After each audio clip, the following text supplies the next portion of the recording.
नमस्कार दोस्तों, हमारे यूट्यूब चैनल में आपका स्वागत है। आज हम आपको बहुत ही प्यारा सुंदर सा करवा मैया का गीत सुनाएंगे। यह गीत जैसा भी हो अपनी राय कमेंट में ज़रूर देना। कैली करवा के बरतिया मैया मांगेली सुहाग। कैली करवा के बरतिया मैया मांगेली सुहाग। मगिया के सिंदूरा चमके बेदिया चमके लीलार।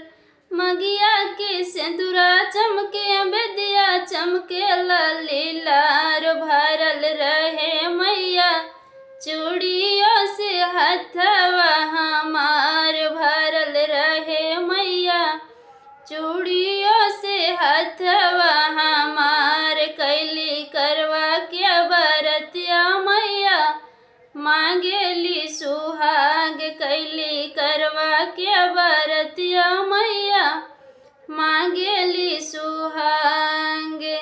मथवा पे लाल चुनरिया सड़िया के साथ। मथवे पे लाल चुनरिया सड़िया के साथ। रचल रहे मैया मेहंदी से हथवा हमार। रचल रहे मैया मेहंदी से हथवा हमार। कैली करवा के बरतिया मैया मांगेली सुहाग। कैली करवा के बरतिया मैया मांगेली सुहाग। पैरों में महावर लागे बिछुआ के साथ।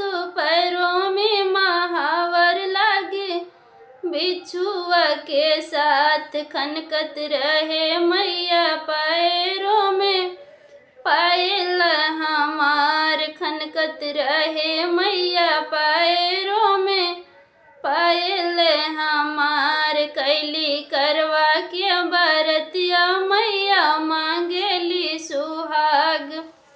कैली करवा के बरतिया मैया मांगेली सुहाग।